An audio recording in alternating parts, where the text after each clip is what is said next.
dreams are made of this. Who am I to disagree? I travel the world and the seven seas. Everybody's looking for something. Some of them want to use you. Some of them want to get used by you. Some of them want to abuse you. Some of them want to be abused.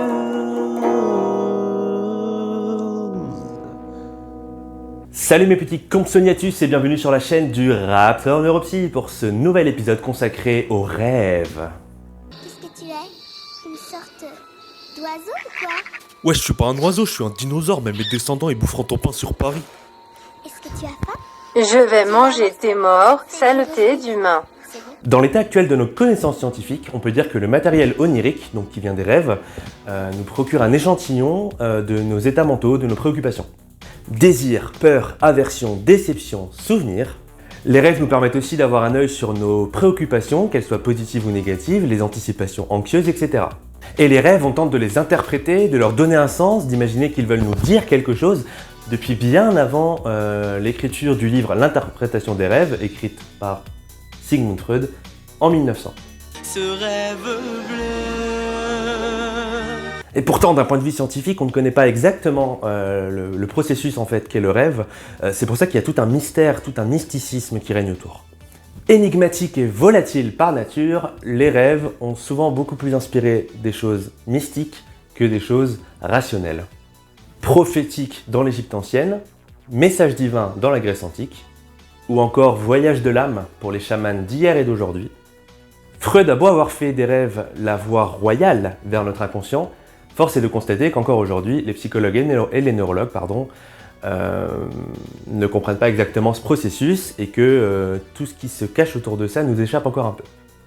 Philippe, je sais où tu te caches. Je vais vous donner un peu de chiffres tirés d'un numéro de Science et Vie, dont je vais mettre le lien dans la description, qui nous donne plein de statistiques par rapport aux rêves. Premier chiffre, on fait en moyenne 5 rêves par nuit. Ensuite, le fait de se souvenir des rêves va beaucoup dépendre des gens.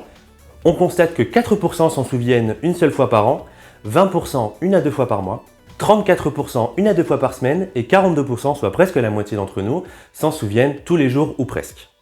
Autre fait intéressant, dans une grande majorité des cas, nous rêvons de choses qui ne se sont pas encore passées, donc nous anticipons le futur. Enfin, souvent, quand on parle de rêves, quand on essaye de les interpréter, même si encore une fois, il n'y a vraiment pas de base scientifique là-dessus encore, on pense souvent au fait de se faire poursuivre, au fait de tomber, au fait de mourir, au fait d'être blessé. Souvent, c'est des choses négatives qui nous arrivent, et c'est pareil, c'est confirmé par les chiffres, puisque 80% des émotions ressenties dans les rêves sont négatives.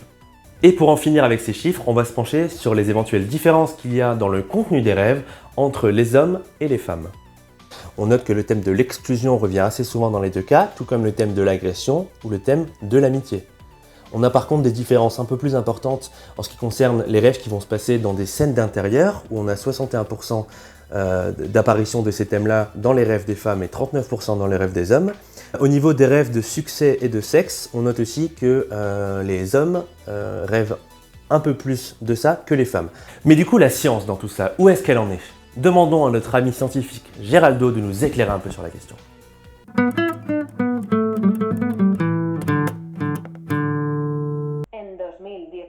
Des chercheurs ont réussi en 2017 à prédire l'état de rêve avec 90% de réussite simplement en mesurant les ondes cérébrales de la zone dédiée à la vision pendant le sommeil.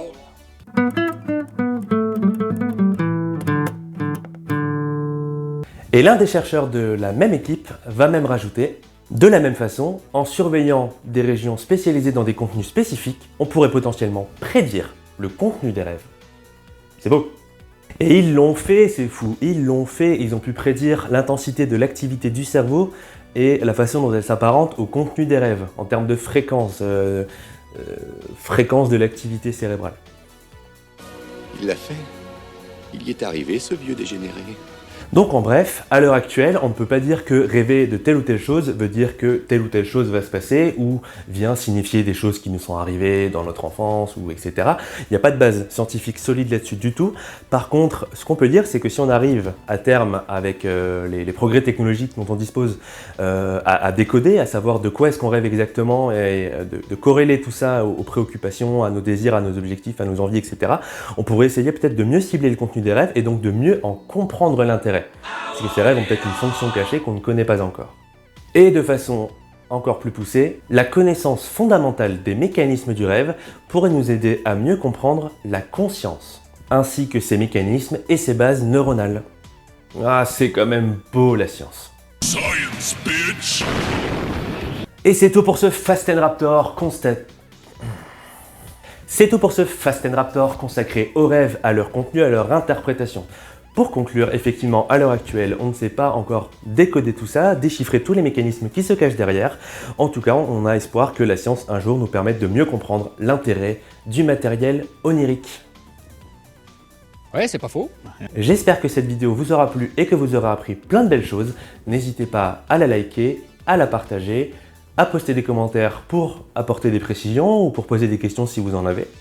D'ici là, comme d'habitude, n'hésitez pas à venir nous suivre sur les réseaux sociaux, Facebook, Instagram et Twitter. D'ici la prochaine fois où on parlera de burn-out, portez-vous bien, restez dino et à bientôt.